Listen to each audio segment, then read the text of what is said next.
بس بسم اللہ الرحمن الرحیم۔ شروع اللہ کے نام سے جو بڑا مہربان نہایت رحم والا ہے۔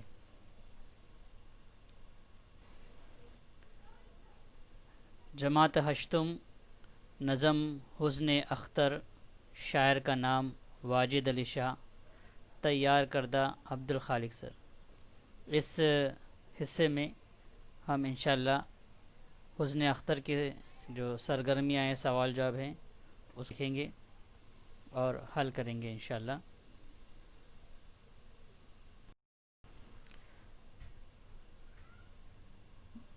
نظم کا بغور مطالعہ کریں، درج ذیل سرگرمیاں مکمل کیجیے۔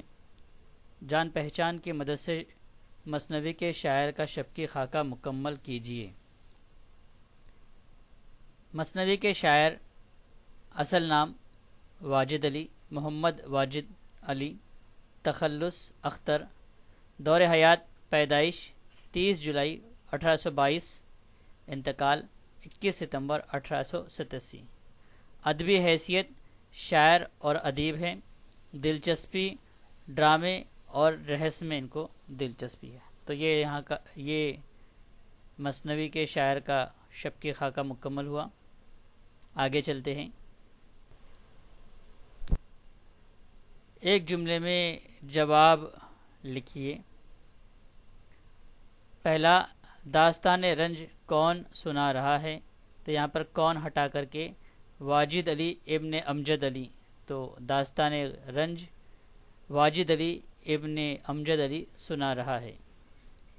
دوسرا، گورنر جنرل کا کیا حکم آیا؟ تو گورنر جنرل کا حکم آیا کہ سلطنت فوراً خالی کر دو۔ اس طریقے سے کیا کا لفظ ہٹ جائے گا اور یہ لکھا جائے گا کہ سلطنت فوراً خالی کر دو۔ تیسرا سوال، سلطنت کو خالی کرنے کا حکم گورنر جنرل نے کب دیا؟ تو یہاں پر کب کا لفظ ہٹ جائے گا اور اس کی جگہ میرا جی کو یعنی ربیع الآخر میں دیا۔ تو اس طریقے سے لکھیں گے، سلطنت کو خالی کرنے کا حکم گورنر جنرل نے میرا جی یعنی ربیع الآخر میں دیا۔ چوتھا سوال، ڈلہوزی نے حکومت چھیننے کی کیا وجہ بتائی؟ تو کیا وجہ بتائی؟ تو یہ وجہ بتائی، اس طریقے سے لکھیں گے، ڈلہوزی نے حکومت چھیننے کی یہ وجہ بتائی کہ وہ رعایا کی تباہی نہیں دیکھ سکتے۔ تو اس طریقے سے ہم کو کیا کی جگہ یہ لکھنا ہے اور بتائی کے بعد کہ وہ رعایا کی تباہی نہیں دیکھ سکتے، اس طریقے سے جواب مکمل کرنا ہے۔ پانچواں سوال، واجد علی شاہ نے آخر میں کیا کیا؟ تو واجد علی شاہ نے آخر میں کیا کیا؟ تو کیا کا لفظ ہٹ جائے گا۔ تو واجد علی شاہ نے آخر میں یہ کیا کہ اگر کسی کو مجھ سے کوئی رنج پہنچا ہو تو کہو، یعنی ساروں کو جمع کیا اور کہا کہ اگر مجھ سے اگر کسی کو کوئی رنج پہنچا ہو، تکلیف پہنچی ہو تو مجھ سے ابھی کہہ دو۔ چھٹا سوال، ڈلہوزی نے سلطنت کو برخاست کرنے کی کیا وجہ بتائی؟ کیا وجہ لکھی؟ تو یہ وجہ لکھی، اس طریقے سے لکھیں گے، ڈلہوزی نے سلطنت کو برخاست کرنے کی یہ وجہ لکھی کہ رعایا تم سے ناراض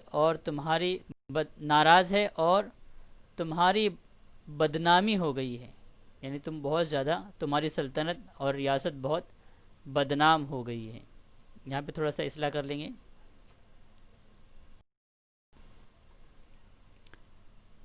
7، شاعر نے فوج کو کس سے تشبیہ دی ہے؟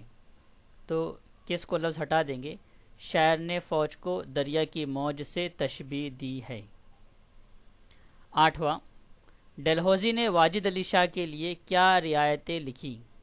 تو کیا کا لفظ ہٹا دیں گے، اس طریقے سے لکھیں گے، ڈلہوزی نے واجد علی شاہ کے لیے یہ رعایتیں لکھی کہ ہر ماہ آپ کو ماہانہ 1,00,000 روپے ملیں گے، لیکن آپ فقط نام کے بادشاہ رہوں گے۔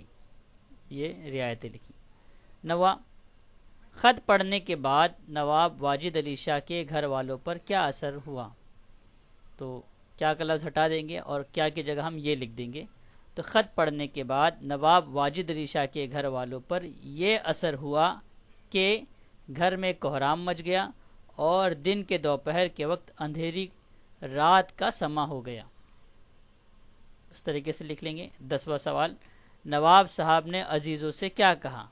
تو کیا کا لفظ ہٹا کر یہ لکھیں گے اور لکھیں گے نواب صاحب نے عزیزوں سے یہ کہا کہ پڑاؤ پر اگر کسی تلاش مجھ سے کوئی رنج پہنچا ہو تو بتا دو۔ پہلا، نظم سے انگریزی الفاظ تلاش کر کے یہاں مکمل ہوئے۔ آگے نظم سے انگریزی الفاظ جواب کر کے لکھنا ہے۔ تو پہلا، جنرل ڈلہوزی کا خط پڑھ کر واجد علی شاہ کیوں مایوس ریزیڈنٹ جنرل اوٹرم گورنر، ڈلہوزی کا خط پڑھ کر واجد علی شاہ اس لیے مایوس ہو گئے۔ اگلا سوال، نواب واجد علی شاہ کی سلطنت کی رعایا تم سے ناراض ہے اور تمہاری رعایت کا برا حال ہے، یہ روا خاکہ یہاں پہ دیا ہے، حکومت چھوڑ دو۔ گورنر جنرل لارڈ ڈلہوزی کا حکم جھوٹ تھی، اس لیے تب واجد علی شاہ مایوس ہو گئے۔ 10 برس سن 1231 ہجری دوسرا مہینہ میراجی کا یعنی واجد علی شاہ ڈلہوزی کے حکم کی اطاعت کے لیے کیوں مجبور تھے؟ دن پنجشنبہ کا لفظ ہٹ جائے گا یہاں پر، تو یہ اور سرگرمی اس طریقے سے مکمل ہوئی۔ شکریہ، آپ لوگ ان تمام سرگرمیوں کو اپنے بیاض میں مکمل کر لیجئے۔